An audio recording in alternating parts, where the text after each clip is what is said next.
we'll look at user and port. And guys, don't forget, if you have any questions at any time, go ahead and use that chat down there at the bottom, and feel free to always keep asking questions. And as before, we have the Palo Alto Networks firewall logs. We're looking at traffic, and it's coming from the PAN traffic source.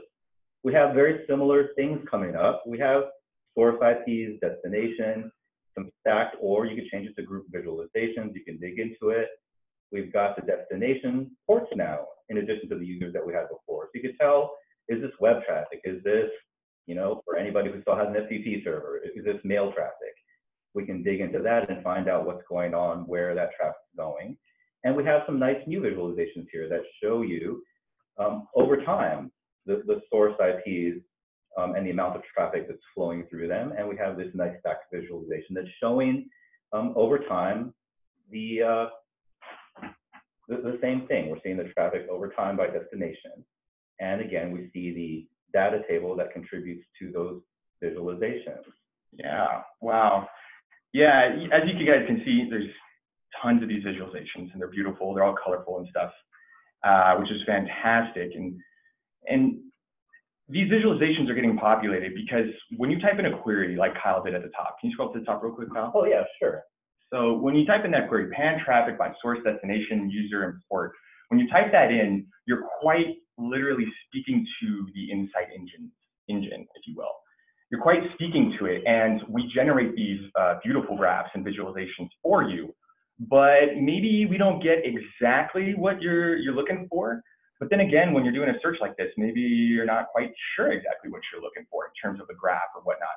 So what we were able to do is we actually give you the raw SQL translations for each one of these visualizations at any moment in time, so that you can go ahead and port that over at any moment to Splunk Core. Can you, oh, I think you have your cursor over it, great. Yeah. So this is the raw SQL translations for each one of those visualizations that was generated instantly, as you saw, in seconds.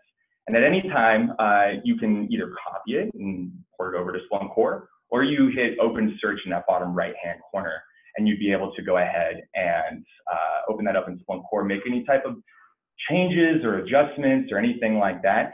But ultimately, like, we not back up our work, but our proof is the proof is in the pudding, right? And so when you take a look at this, you can go ahead and check our work if you ever so desire to be able to see that. But you'll see after like a query or two, when you start checking it, they're usually pretty right. So you'll see that will come to a short end pretty quickly. So yeah, absolutely.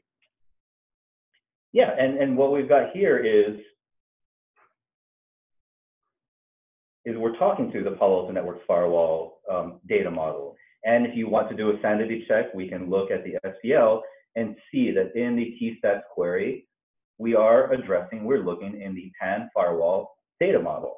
And then here we can see all of the filters, all of the other elements of your SPL query in play here, and you can sanity check and build on it. Nice.